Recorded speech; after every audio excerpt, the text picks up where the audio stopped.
السلام علیکم ورحمۃ اللہ وبرکاتہ۔ امید کہ آپ بخیر و عافیت ہوں گے۔ سورۃ الرحمن کی تفسیر چل رہی تھی کئی دنوں سے۔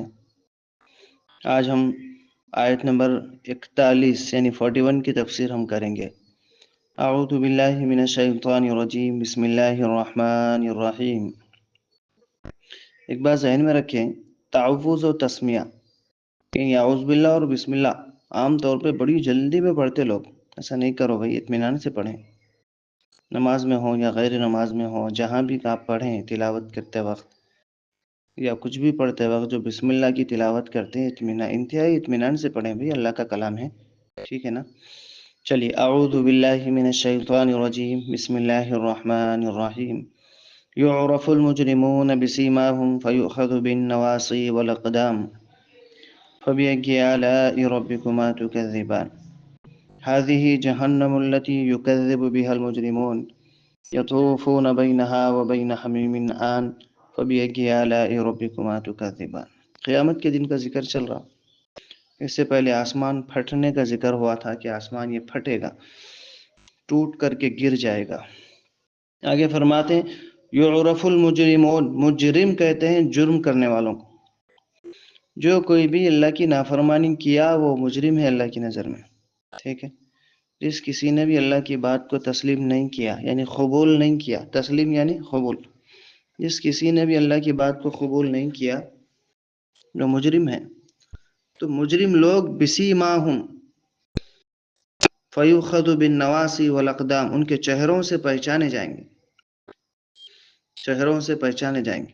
اللہ نے حضرت انسان کو بھی یہ قدرت دی ہے، بصیرت دی ہے کچھ لوگوں کو کہ وہ لوگ چہروں سے پہچان لیتے ہیں، ٹھیک ہے، چہروں سے پہچان لیتے ہیں کہ کس طرح کا ہے، کس سوچ کا ہے، وغیرہ وغیرہ۔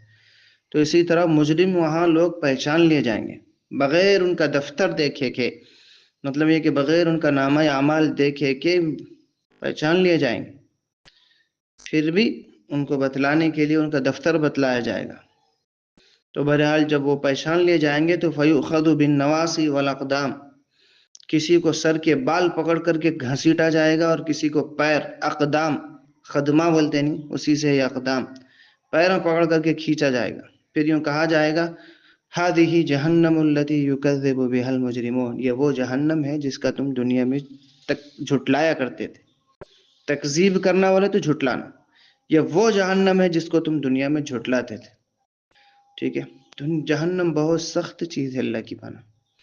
شدت پیاس کی وجہ سے یہ لوگ جہنم سے نکلیں گے، اللہ تعالیٰ ایک حوض کی شکل ایک رہے گا، ایک پانی رہے گا، اس کو دیکھ کر کے بھاگ کر کے آئیں گے پانی پینے کے لیے، لیکن وہ اتنا بھیانک پانی ہوگا، اتنا بھیانک پانی ہوگا اور اتنا کھولتا ہوا پانی ہوگا کہ کچھ لوگ شدت پیاس سے پی لیں گے تو ان کی آنتڑیاں گل کر کے نیچے سے باہر آ جائیں، اور بعض لوگ خالی دیکھ کر کے پھر واپس، اسی کو فرمایا یطوفون بینہا وبین حمیم آن، وہ چکر لگائیں گے اس حوض کے اور جہنم کے پانی پینے کے لیے پریشان ہوں گے، پانی نہیں مل سکے گا۔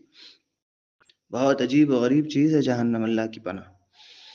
ہاں، مگر اللہ تعالیٰ بہانے سے بخش بھی دیتے ہیں، یہ بات ذہن میں رکھیں۔ اسی لیے قرآن میں بار جگہ ان اللہ غفور رحیم کہا ہے اللہ نے۔ ہاں، شرمندگی ہونا، گناہ ہونے کے بعد شرمندگی ہونا تو ایسے شخص کو بخشتے، توبہ ہونا، الندم توبۃ، شرمندگی ہونا۔ جہنم بہت ڈینجر چیز ہے، اللہ اس سے حفاظت کرے۔ اور جہنم میں ایسا ہی نہیں ڈال دیا جائے گا، یہ جو ہمارا جسم ہے، اس جسم میں، اس حیت میں آدمی کو جہنم میں نہیں ڈالا جائے گا، اس حیت کا احترام کیا جائے گا، کیونکہ یہ صورت محمدی ہے صلی اللہ علیہ وسلم۔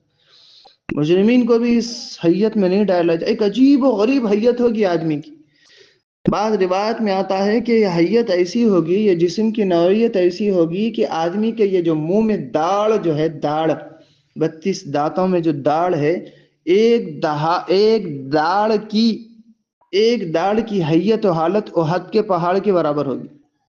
ایک داڑھ کی حیت اور حالت احد کے پہاڑ کے برابر ہوگی، تو صرف داڑھ کا اتنا سائز ہوگا تو اندازہ لگاؤ آدمی کے جسم کا کتنا بڑا سائز ہوگا۔ ہاں، کتنی بڑی آدمی کا جسم بنا کر کے ڈالا جائے گا جہنمی کی شکل بدل کر کے جہنم میں ڈالیں گے۔ اس صورت میں نہیں ڈالیں گے، یہ صورت محمدی ہے صلی اللہ علیہ وسلم، اس صورت کا اور اس حیت کا احترام کیا جائے گا۔ جہنمی تو مختلف ہوگا صورت و حیت کے اعتبار سے، باقی کل بلتوں الیاس قاسمی فلاح النساء ٹیلرنگ سینٹرز بودھن. السلام علیکم.